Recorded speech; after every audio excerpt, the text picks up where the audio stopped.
오늘 저희가 함께 보실 말씀은 출애굽기 20장 5절부터 6절 두 절 말씀입니다. 출애굽기 20장 5절과 6절 두 절 말씀을 함께 읽도록 하겠습니다.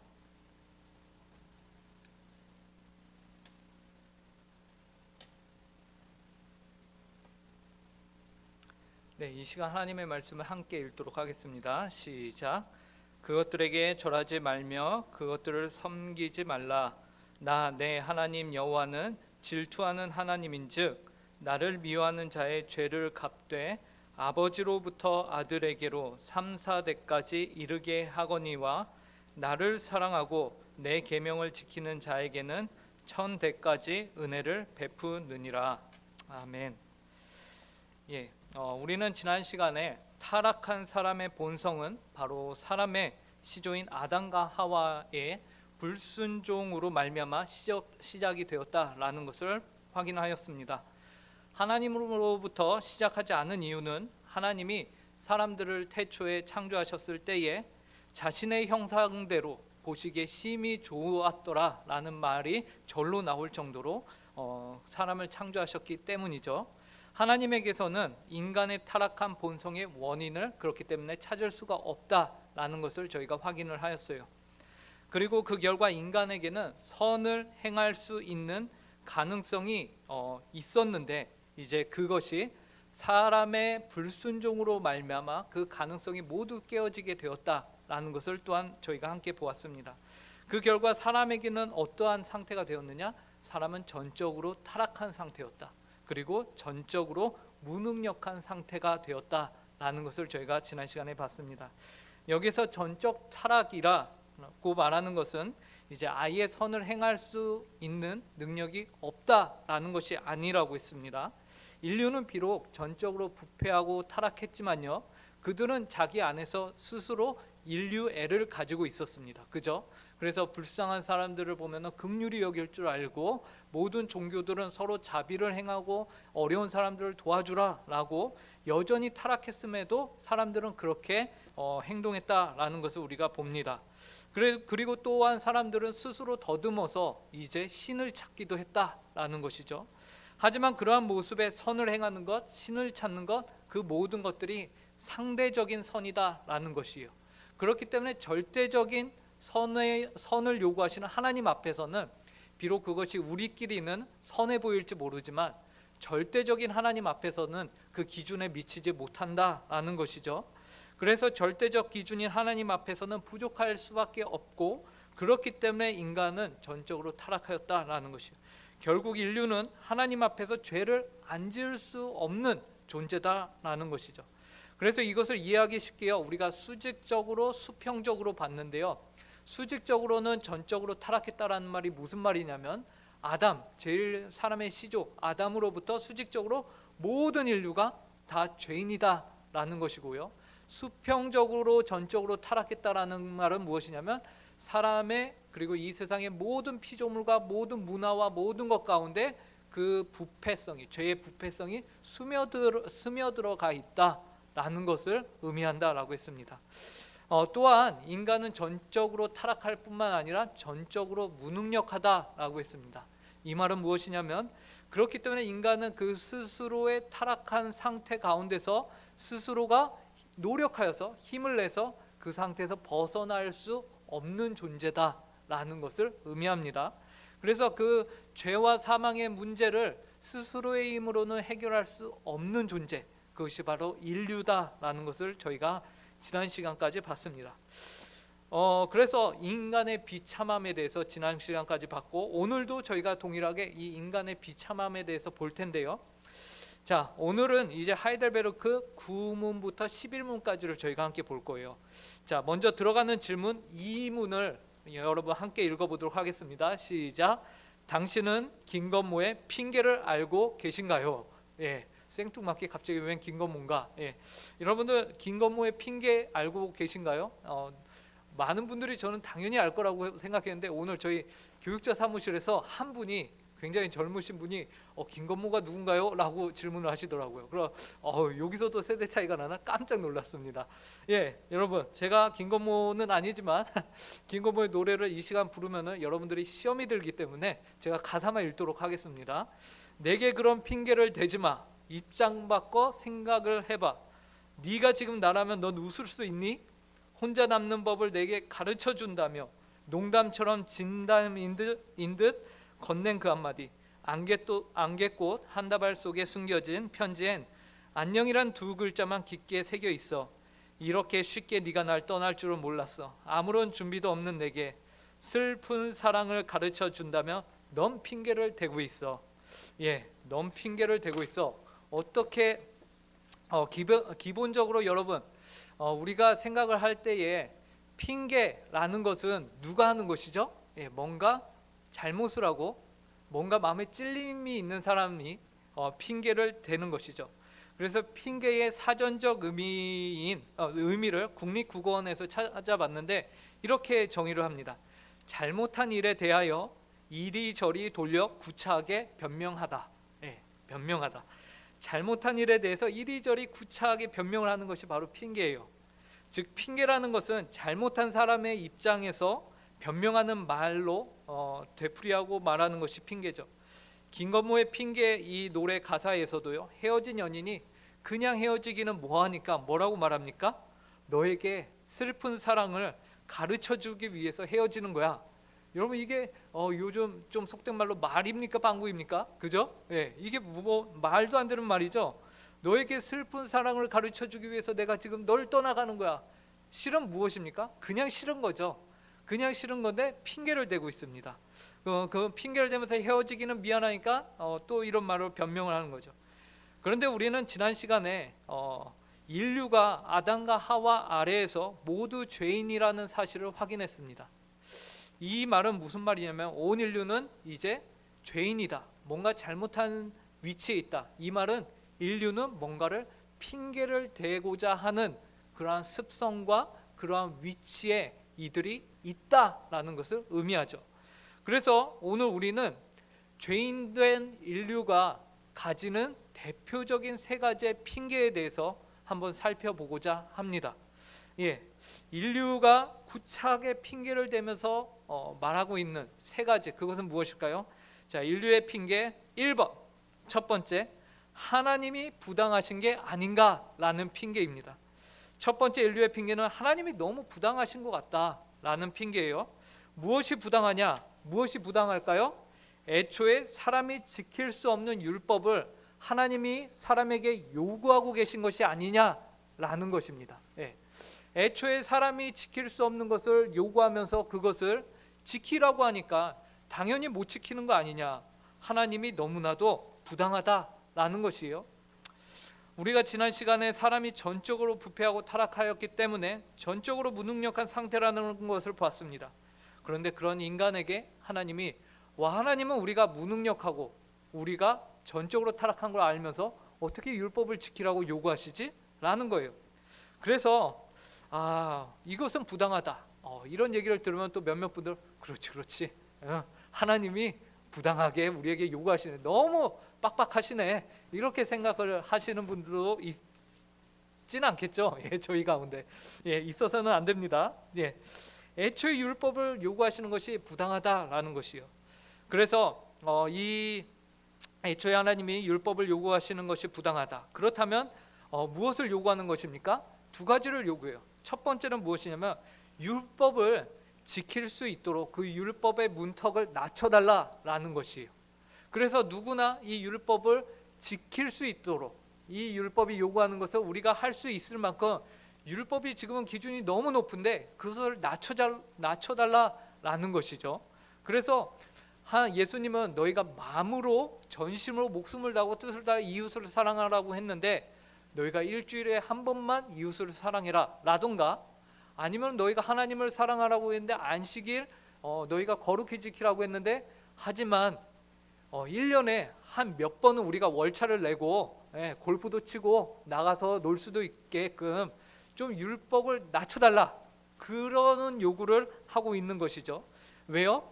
이거는 너무 높다, 이거는 우리가 할 수 없는 일이다 라고 여기기 때문에 그렇습니다. 그리고 또 다른 것은 율법을 안 낮춰 주실 거면은 우리에게 이 율법을 지킬 수 있는 능력을 달라라는 것입니다. 예. 그래서 우리가 이 율법을 지킬 수 있도록 우리를 율법이 요구하는 것만큼 의로운 자들로 만들어 달라라는 것이죠. 이 두 가지를 요구하는 것이에요. 둘 중에 하나를 가능케 해야 하나님이 부당한 자가 아니다, 하나님이 요구하시는 것이 부당한 것이 아니다라고 말하는 것입니다. 자, 그런데 사실 이러한 요구가 여러분 합당하다고 생각하십니까? 예. 그렇지 않죠. 이러한 요구를 한다는 것은요, 이 요구를 하는 자신이 누구인지 모르고 또 이 요구를 받으시는 대상이 또한 어떤 분이신지도 모르고 함부로 내뱉는 말인 것이에요. 예. 여러분, 율법을 요구하시는 하나님은요 의로우시다라는 것을 우리가 기억해야 됩니다. 예. 왜 의로우시냐? 하나님이 누구시기 때문에 의롭습니까? 절대적인 분이시기 때문에 의롭습니다. 절대적이다라는 것이 무엇을 의미할까요? 예. 절대적이다라는 것은 그분에게 우리가 어떠한 항변이나 절대적인 분에게는 우리가 어떠한 의견을 제시할 수가 없는 것이죠. 왜요? 절대적이라는 것은 한치의 실수나 오해나 아니면 어떠한 불의가 있는 것이 아니고 그분은 항상 옳기 때문에, 그분은 항상 선하기 때문에 그분이 하시는 것이면은 그것이 곧 의로운 것이다라는 것이에요. 그렇기 때문에 하나님은 절대적이신 분이시기 때문에 그분이 우리에게 율법을 요구하신다? 그러면 우리에게 주어진 조건, 우리에게 주어진 선택사항은 무엇이냐면 바로 순종하는 것, 그것밖에는 우리에게 다른 대안이 없습니다. 우리는 그렇기 때문에 하나님이 어떤 분이신가를 생각해야 돼요. 하나님은 우리의 창조주가 되십니다. 창조주가 되신다는 것은 우리가 존재하는 것의 이유와 목적과 원인이 바로 하나님이십니다. 하나님이 안 계시면은 우리도 있을 수 없습니다. 우리를 만드신 분이 그분이세요. 그렇기 때문에 그분이 우리의 소유권을 갖고 계신 것입니다. 소유권을 갖고 있는 분이 자신의 소유권을 요구한다. 그런데 그것이 불의한 것입니까? 아니죠. 그것은 너무나도 합당하고 합리적인 것이에요. 당연한 것입니다. 그렇기 때문에 하나님이 우리에게 무엇이든지 요구할 수 있어요. 그죠? 하나님이 우리의 창조주가 되신다라는 것은 그분이 우리에게 무엇이든지 요구할 수 있고 우리는 반대로 그분이 무엇을 말씀하시든지 그대로 따라야 하는 위치에 바로 우리가 있다라는 것을 의미하는 것입니다. 그래서 절대적인 하나님이 누구신지를 우리가 안다면, 하나님이 절대적이신 분이시라는 것을 우리가 안다면 율법 순종을 요구하시는 하나님이 의로우시구나라는 것은 너무나도 우리가 자연스럽게 받아들일 수 있는 것이죠. 또한 두 번째로 율법 순종을 요구하시는 하나님이 의로우신 이유로요, 애초에 하나님은요 인간으로 하여금 율법에 순종할 수 있도록 창조를 하셨다라는 것이죠. 사람들이요, 이거 너무 불의해요, 율법 너무 강해요, 하나님 우리를 율법을 행할 수 있는 자들로 만들어 주세요 라고 요구하는데, 애초에 하나님은 사람을 창조하실 때 그분의 형상대로 창조하셔서 이 율법을 모두 다 능히 행할 수 있도록 창조하셨다라는 것입니다. 그렇기 때문에 이러한 요구, 하나님 우리로 하여금 율법을 이룰 수 있도록 만들어 주세요라는 이 요구는요, 성경을 제대로 모르고 하나님이 어떤 분이셨는가도 모르고 그냥 내뱉는 말이다라고 우리가 볼 수 있는 것이죠. 그러므로 사람들의 핑계와 같이 애초에 하나님이 지킬 수 없는 율법의 순종을 요구하신다라는 것이 아니에요. 하나님은 우리로 하여금 순종할 수 있는 율법을 요구하신 것입니다. 다만 문제는 무엇일까요? 고의적으로 인간이 불순종했다라는 것이 문제예요. 그것이 문제입니다. 하나님에게 고의적으로 불순종한 것이 문제입니다. 인간은 하나님의 말씀에 불순종하고 범죄하였을 때에 여러분들 어쩔 수 없이 실수로 길 가다가 발목을 삐끗하는 것처럼 그런 실수로 범죄한 것이 아닙니다. 그죠? 하나님은 분명하게 인간들에게 어떻게 살라라고 말씀해 주시고 그 말씀을 따라 행할 수 있는 능력도 주시고 지혜도 주시고 결정권까지 모두 다 주셨어요. 자유의지까지 다 주셨어요. 근데 문제는 무엇이죠? 인간이 고의적으로 자신이 하나님과 같이 되고자 하는 그 마음을 품은 것부터 문제가 되었던 것이죠. 그래서 마귀의 꾀에 빠져서는 하나님은 너가 선악과를 먹는 날에는 반드시 죽을 것이다 라고 말씀하셨는데, 인간들은 무엇에 귀를 기울이냐면 뱀, 마귀의 꾀에 귀를 기울여서는 너가 정령 죽지 않고 하나님과 같이 될 것이다, 선과 악을 아는 일에 하나님과 같이 될 것이다 라는 그 꾀에 빠져서 고의로 불순종합니다. 그 마음 가운데 어떤 마음을 품게 되냐면 하나님과 같이 된다고? 내가? 이 말에 완전히 휩싸여서 자신이 그러한 결정을 내리기로 다짐을 한 것이죠. 그래서 선악과를 먹은 것이에요. 그래서 더 이상은 그 마음에 하나님 두기를 싫어하게 되었고 하나님께 더 이상 순종할 수 없는 존재가 된 것입니다. 그러므로 하나님께서는 인간을 태초에 충분히 그분의 요구에 순종할 수 있도록 창조하셨음에도 율법에 순종할 것을 요구하신다라는 것은 너무나도 하나님이 그 요구가 의롭다, 합당하다라는 것을 우리에게 말해주고 있는 것입니다. 그래서요, 제가 3번에 이런 표현을 적어놨습니다. 2페이지 중간에 보면 3번에 뭐라고 적혀 있습니까? 하나님은 군대 병장이 아닙니다. 예. 군대에서 병장, 참고로 저는 방위산업체를 나왔기 때문에 군대를 4주밖에 안 있었습니다. 그래서 제가 잘은 모르는데, 여러분들 제 친구들이나 이제 아는 사람들을 통해서 들으면 군대는 참 재밌어요, 그죠? 100원을 주면서 야, 치킨도 사오고 소세지도 사오고 바나나 우유도 사오고 이것저것 다 사와라 라고 시키는 곳이 군대다 라고. 물론 제가 군대 안 다녀왔기 때문에 이러한 정보에 대해서 오류가 있을 수 있지만 제가 그렇게 들었습니다. 하나님은 그런 분이 아니세요. 그렇게 부당한 요구를 이렇게 요청하시는 분이 결코 아니시다라는 것이죠. 하나님은 그렇게 군대 병장과 같이 얼마나 아주 적은 양의 돈을 주고서는 더 많은 것을 요구하시는 그런 분이 아니세요. 하나님은요, 충분한 자원을 허락하시고 이제 그것을 사용해서 너가 내 말을 들어라 라고 한 거죠. 근데 문제는 무엇입니까? 인간이 그 자원을 엉뚱한 데 쏟아서 다 탕진해 버리고서는 이제 뭐라는 것이요? 아니, 나에게 자원이 이제 없는데 왜 나에게 계속 요구하십니까? 라는 것이 그것은 말이 안 되는 것이죠. 예. 그렇기 때문에 하나님은 군대 병장이 아니다. 하나님은 그런 분이 아니다라는 것이죠. 이러한 문제에 대해서요, 이제 하이델베르크 요리문답 9문답이요 아주 잘 정리를 해놨거든요. 저희가 이 요리문답 9번을 제가 문제를 읽고 여러분들이 답을 읽도록 하겠습니다. 하이델베르크 요리문답 9문입니다. 하나님께서 사람이 행할 수 없는 것을 그의 율법에서 요구하신다면 이것은 부당한 일이 아닙니까? 아닙니다. 하나님은 사람이 행할 수 있도록 창조하셨으나 사람은 마귀의 꾀에 빠져 고의로 불순종하였고 그 결과 자기 자신뿐 아니라 그의 모든 후손도 하나님의 그러한 선물들을 상실하게 되었습니다. 예. 그래서 하나님은 그의 율법을 요구하신다라는 것이 부당한 일은 아니다라는 것이죠. 이것이 인류의 첫 번째 핑계였고요. 자, 두 번째 핑계를 보도록 하겠습니다. 인류의 두 번째 핑계, 하나님이 그냥 넘어가시지 않겠는가라는 것이에요. 그렇기 때문에 우리가 죄를 우리가 불의해도 되는 거 아닌가라는 것이죠. 자, 합리적이며 실용적이지 않다. 1번. 우리가 사는 세상은요, 굉장히 합리적인 세상을, 이 시대를 우리가 살아갑니다.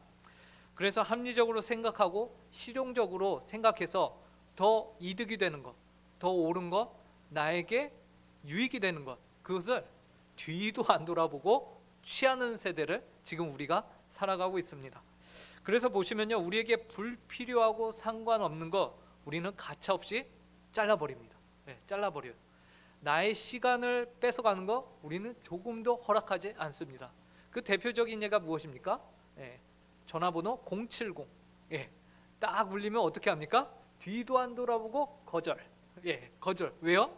내 시간이 아까운데 내가 왜 이 쓸데없는 얘기를 듣고 있나? 라는 것이죠. 우리는요, 우리에게 도움이 안 되는 거 조금 더 우리 삶 안으로 들어오도록 우리가 하지 않습니다. 그래서 우리는요, 굉장히 이성적으로 사고하고 판단합니다. 무엇이 더 실용적인가? 그래서 오늘날 정치권에서도 뭐라고 합니까? 이대남을 잡아야 된다라고 말하죠. 20대 남자들이 과거에는, 옛날에는요, 기성세대가 하는 대로 주로 따라오고 했었는데 오늘날에는 그들이요, 그렇지 않습니다. 자신들이 봐서 더 좋은 쪽으로, 이성적으로 판단했을 때 오른쪽으로, 그 옳다라는 것이 과거에 말하던 이념의 옳음이 아닙니다. 오늘날 20대 젊은 층들에게 있어서 옳다라는 것은 더 효율적인 것, 더 자신들에게 유익을 가져다 줄 만한 정책, 사회적인 그런 환경, 그런 것들에 자신들이 투표를 하겠다라는 것이거든요. 그렇기 때문에 이대남을 잡아라 라고 말해요. 이처럼 우리가 살아가는 시대에는 이제 과거와는 많이 달라졌습니다. 그래서 굉장히 합리적이며 실용적인 것이 선하다라고까지 여겨지는 시대를 살아가요. 그러한 생각은 이제 교회 안으로도 들어왔죠. 그래서 우리가 이제 오늘 우리가 보고 있는 문제도 그러한 생각으로 바라보기 시작합니다.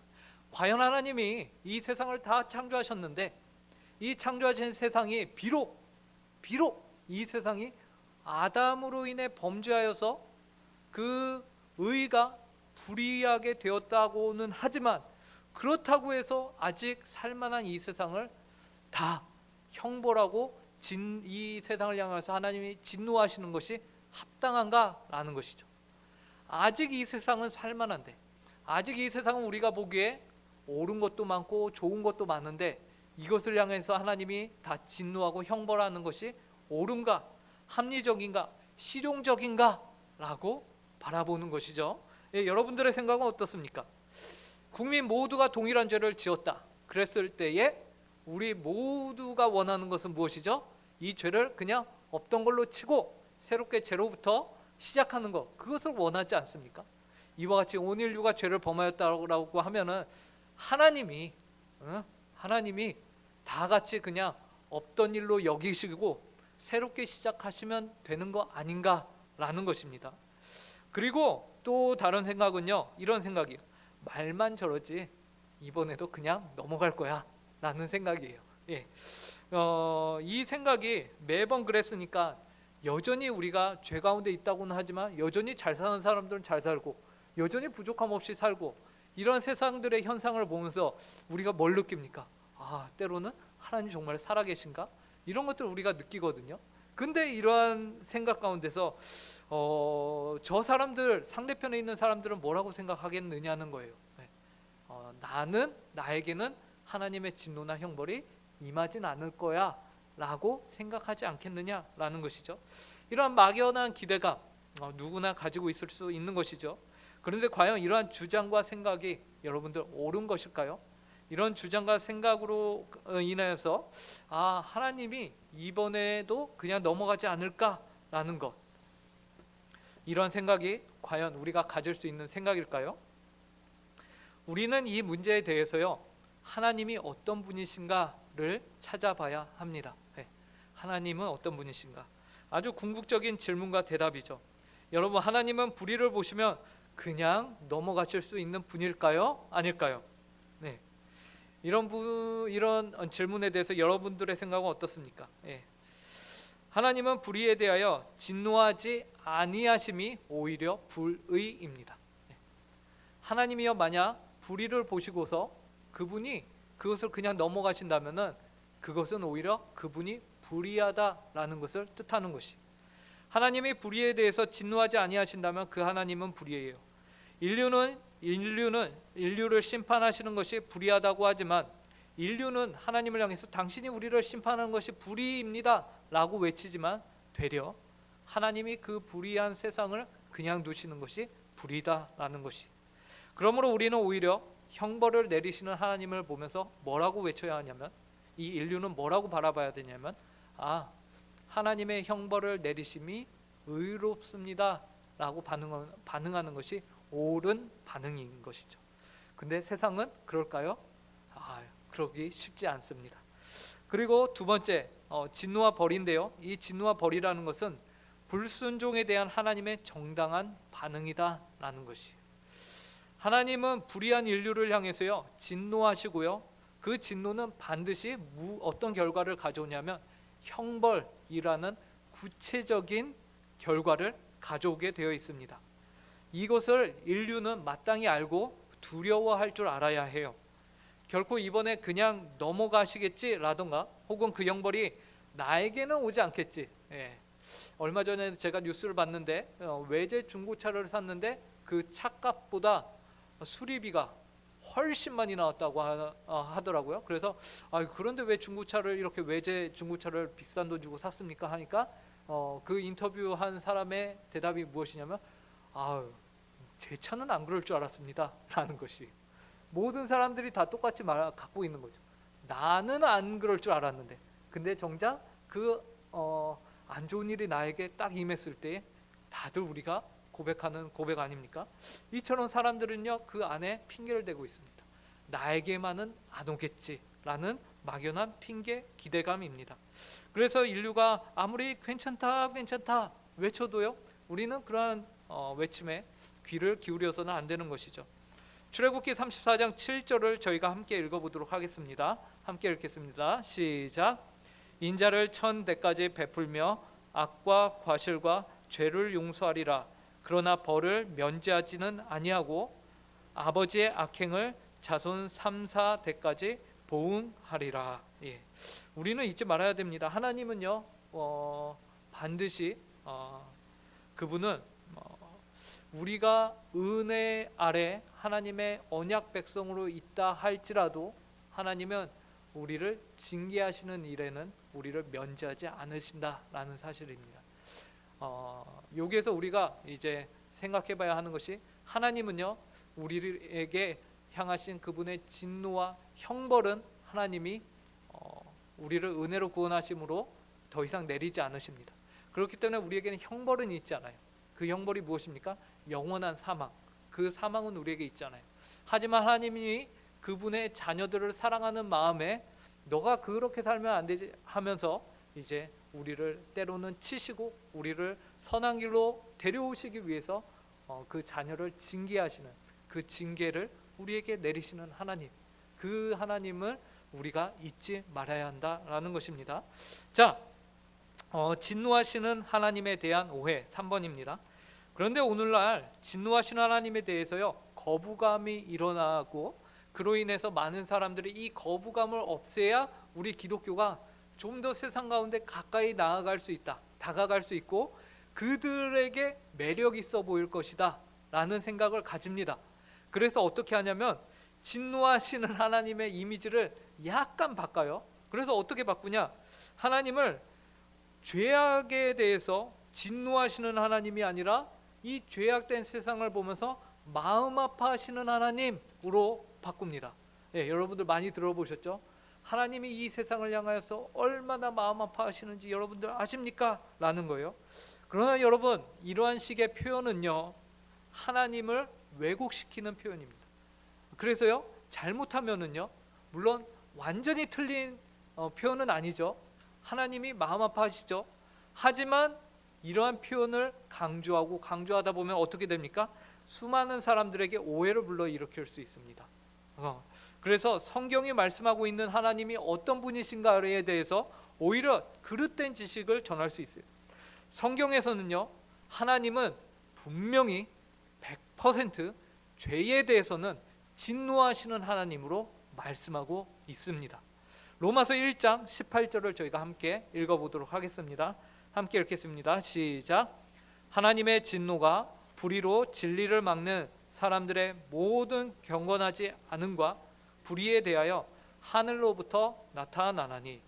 하나님의 진노는요 불의한 자들을 향해서요 하나님이 갖고 있는 태도와 반응은 분명하죠. 진노하심입니다. 진노하심이에요.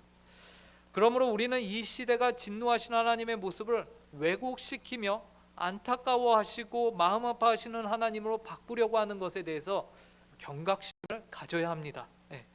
이러한 시대의 노력은 마치 여러분 시내산에서요, 그 시내산 아래에서 모세가 하나님께 계명을 받기 위해서 산에 올라갔잖아요.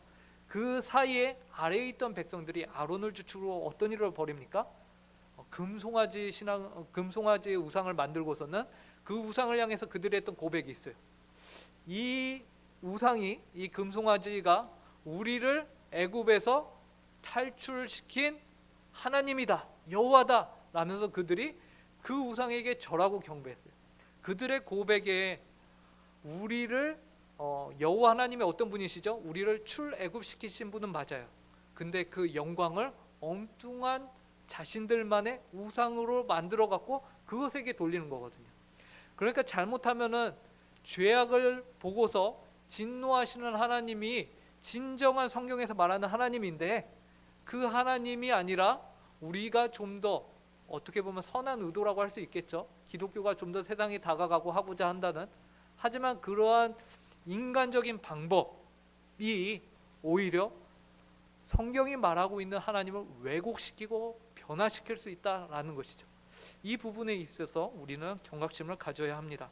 그래서 성경은 분명하게 진노하시는 하나님에 대해서 분명하게 말씀하고 계시고, 그 진노하시는 하나님은 반드시 그 진노에 합당한 형벌을 내리시는 하나님이다라는 것입니다. 이 부분은 우리가 잊지 말아야 되고요. 이 부분에 대해서 하이델베르크 신문답이 또 아주 우리에게 잘 정리를 해주고 있는데요. 제가 문제를 읽고 여러분들이 답을 읽도록 하겠습니다. 하이델베르크 요리문답 신문: 하나님께서는 그러한 불순종과 반역을 형벌하지 않고 지나치시겠습니까? 결코 그렇지 않습니다. 하나님께서는 원죄와 자범죄 모두에 대해 심히 진노하셔서 그 죄들을 이 세상에서 그리고 영원히 의로운 심판으로 형벌하실 것입니다. 하나님께서는 누구든지 율법 책에 기록된 대로 모든 일을 항상 행하지 아니하는 자는 저주 아래 있는 자라고 선언하셨습니다. 예, 하나님은 불순종과 반역을 형벌하지 않고 지나치시지 않는다. 예. 자, 그러면 마지막 세 번째 인류의 핑계를 보도록 하겠습니다. 세 번째 인류의 핑계는 하나님은 사랑이시라면서요. 예. 하나님은 사랑이시라면서요 라는 것입니다. 인류의 세 번째 핑계는요, 하나님은 사랑이시라면서요. 그런데 어떻게 사랑의 하나님이 지옥을 만들 수 있습니까? 라는 것이에요. 우리가 하나님이 사랑이시라는 것은 성경에서 아주 명확하게 기록하고 있기 때문에 부인할 수 없는 사실입니다. 하나님은 사랑이십니다. 예. 그런데 그들은 어떻게 주장합니까? 사랑의 하나님이 어떻게 지옥을 만드셔서 수많은 영혼들로 하여금 괴롭게 하실 수 있느냐? 사랑의 하나님이 어떻게 그 수많은 영혼들을 구원하지 않을 수 있느냐라는 것이에요.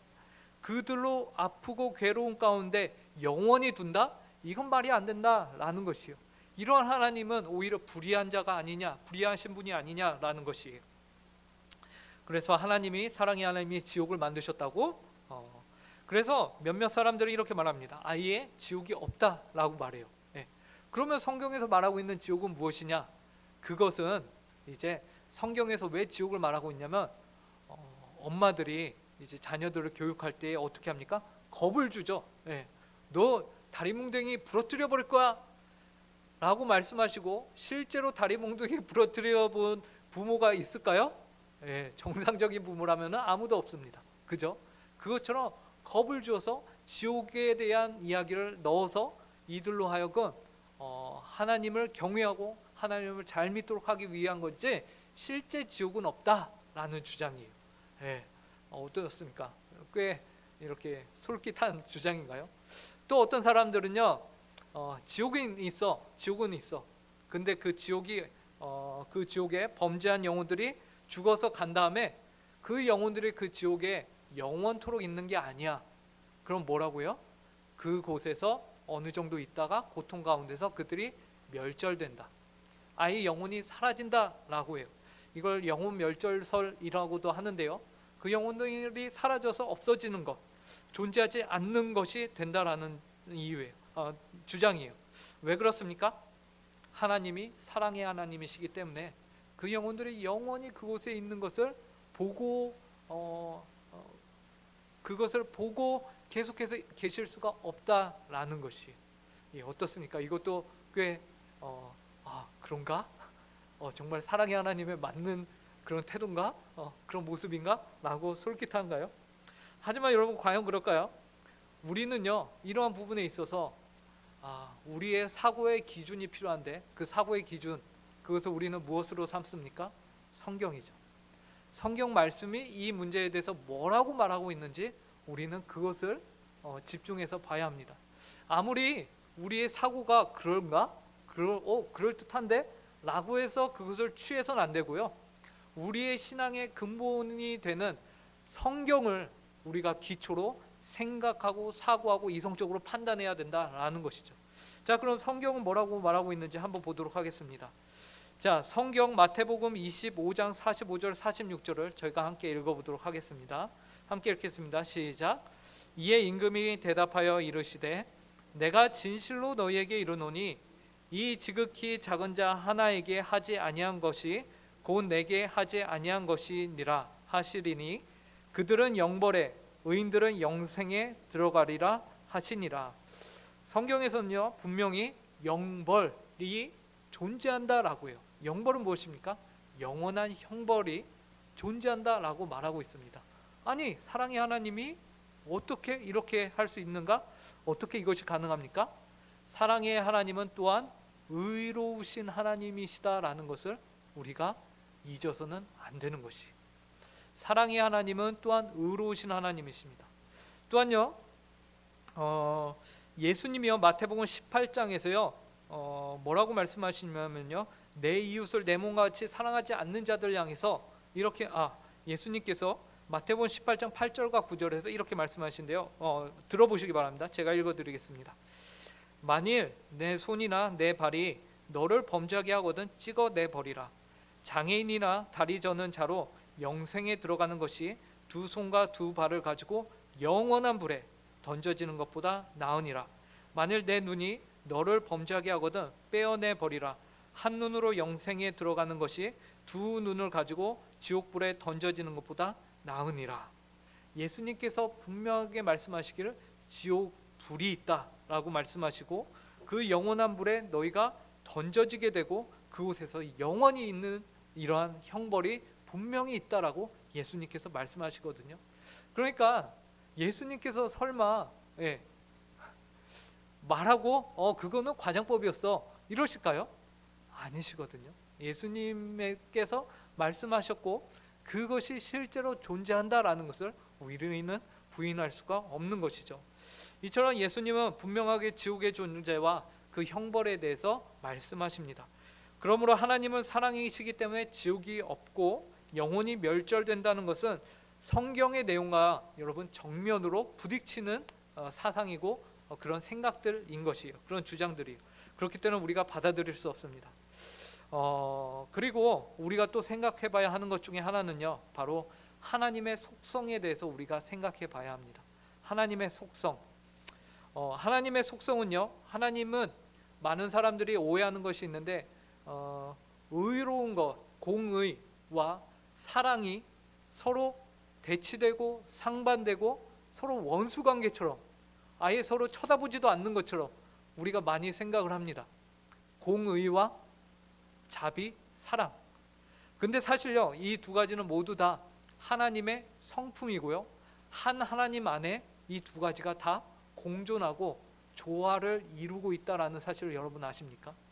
이것이 어떻게 조화를 이루느냐면요, 너무나도 아름답게 조화를 이뤄서 그 안에서 짠 하고 열매를 맺은 그 열매가 무엇이냐면 바로 구원입니다. 구원은요, 하나님의 의로움으로만 가능한 것도 아니고요, 하나님의 사랑으로만 가능한 것도 아닙니다.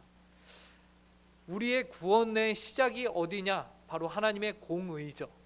하나님이 보시기에 그 공의를 통해서 우리의 구원의 시작점이 있는 거예요.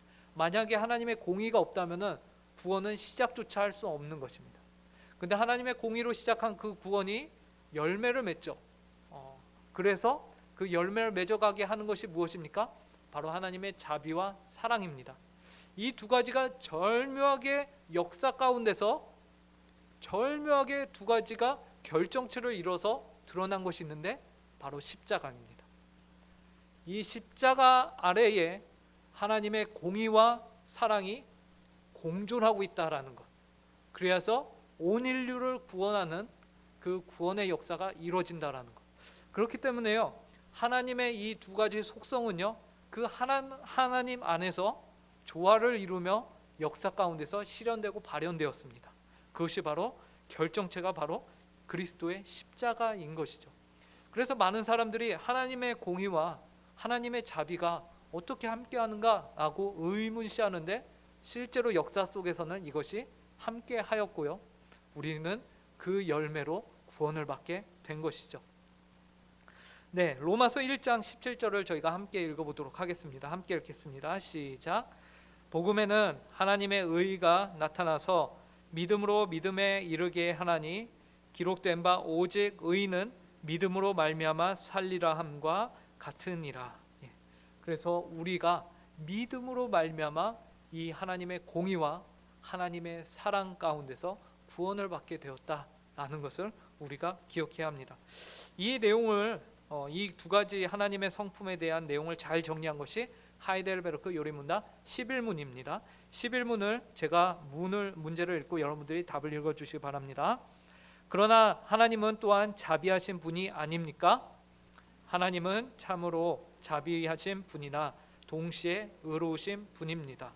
죄는 하나님의 지극히 높으신 어미를 거슬러 짓는 것이므로 하나님의 공의는 이 죄에 대해 최고의 형벌, 곧 몸과 영혼의 영원한 형벌을 내릴 것을 요구합니다. 그래서요, 하나님의 형벌은 우리에게 전인적인 형벌로 오게 됩니다. 이 전인적인 형벌이라는 것은 무엇이냐면은 더 정확한 표현으로는 우리에게가 아니라 이 인류에게 전인적인 형벌로 오는데, 그 전인적인 형벌이란 무엇이냐? 이 세상 안에서 우리가 형벌을 받고요, 또 죽은 다음에도 우리가 형벌을 받는다. 이 세상 안에서는 우리가 전인적이라는 게 무엇입니까? 우리의 영혼도 형벌을 받지만 우리의 육신도 형벌을 받는 것, 그것이 전인적인 것이거든요. 그래서 이 세상에 살아가면서 창세기에서 범죄한 아담과 하와를 향해서 하나님이 뭐라고 합니까?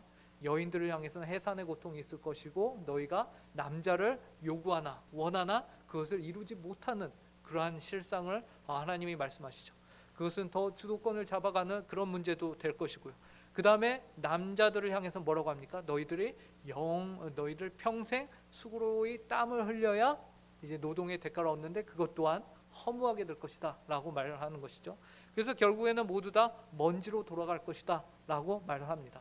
그래서 그러한 형벌이 임하고, 그 다음에 또 죽은 이후에는 인류에게 어떤 형벌이 주어졌습니까? 영원한 지옥의 사망 가운데 거하여서 그러한 형벌이 이제 주어지게 된 것이다 라는 것입니다. 그래서 이러한 몸과 영혼의 영원한 형벌을 내릴 것이 주어졌다 라는 것입니다. 굉장히 비참한 현실인 것이죠. 그래서 여러분들 그 마지막 장을 한번 보시겠습니까? 보시면 하이델베르크 요리문답 내비게이션이라고 있습니다.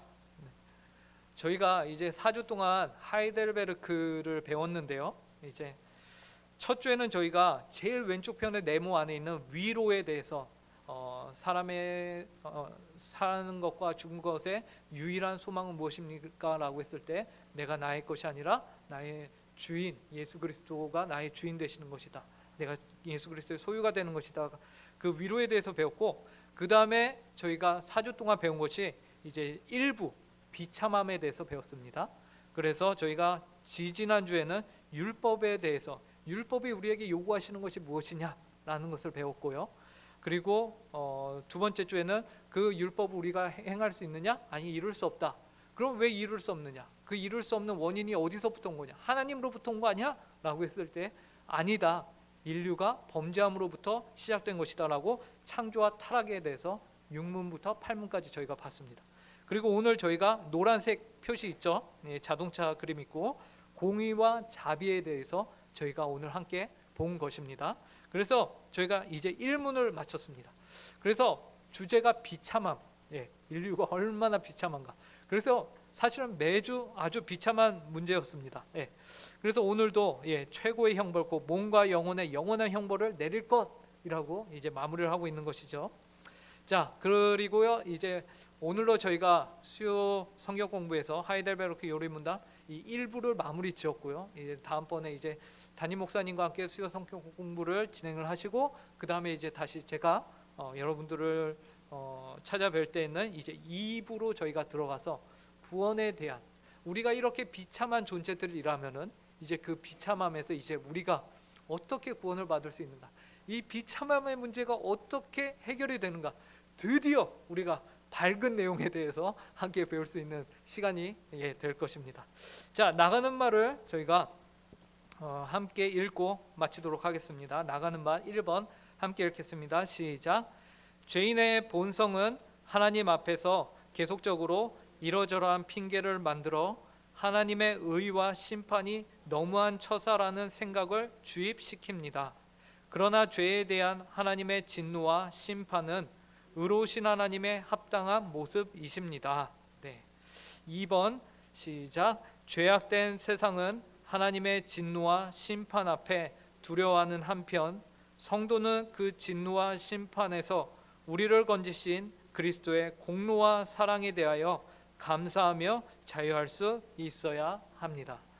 그래서 사실 이 비참함에 대한 것은 우리의 구원의 시작이지만 현재 이 자리에 있는 우리 성도들에게 적용이 되는 부분은 아니다라는 것이죠. 왜냐하면 이 부분은 아직 그리스도의 은혜가 없는 이들에게, 그러나 우리는 이 과정을 이미 다 지나온 자들입니다. 그래서 우리는 이제 우리는 그리스도 안에서 이제 그리스도의 공로를 입었기 때문에 자유할 수 있고, 우리는 참 그리스도 안에서 참 평안을 누릴 수 있는 존재들이다라는 것을 기억하시면 좋겠습니다. 함께 기도하겠습니다. 하나님 아버지, 오늘로써 이제 하이델베르크 1부를 저희가 마쳤습니다. 인류의 비참함에 대해서 저희가 함께 보았고, 또한 그 비참함 가운데서 하나님 아버지 세상 가운데서 이 세상이 가지고 또한 세상이 피할 수 없는 이 비참함 가운데서 유일한 우리의 위로는 무엇인가에 대해서 생각해 보았습니다. 하나님 아버지, 바로 하나님께서 우리의 유일한 위로가 되시며 우리가 우리의 것이 아니라, 그래서 우리가 우리의 인생을 우리 스스로 책임지거나 우리가 어떻게 해야만 하는 존재들이 아니라 이미 저희는 하나님의 소유요, 하나님께서 저희의 주인 되심을 경험한 자들임을 하나님 아버지 감사드리고, 하나님 아버지 그것이 우리가 이 세상을 살아가는 데 있어서 유일한 위로라는 것을 또한 하나님 아버지 다시금 저희가 되새깁니다. 하나님 아버지, 저희가 이 세상을 살아가면서 저희의 힘으로 살지 않게 하여 주시고, 오직 모든 일거수일투족 하나님을 의지하고 하나님을 생각하며 하나님께 간구하고 하나님을 의지하여 살아가는 저희 모든 성도들 되게 하여 주시옵소서. 또 한 주를 살아가고 주일을 맞이하는 날까지 하나님 앞에서 합당한 삶, 하나님 앞에서 부족하지 않은 삶을 살아갈 수 있도록 저희를 성령의 충만함으로 늘 함께 동행하여 주시옵소서. 감사하며 이 모든 말씀 예수님의 이름으로 기도합니다.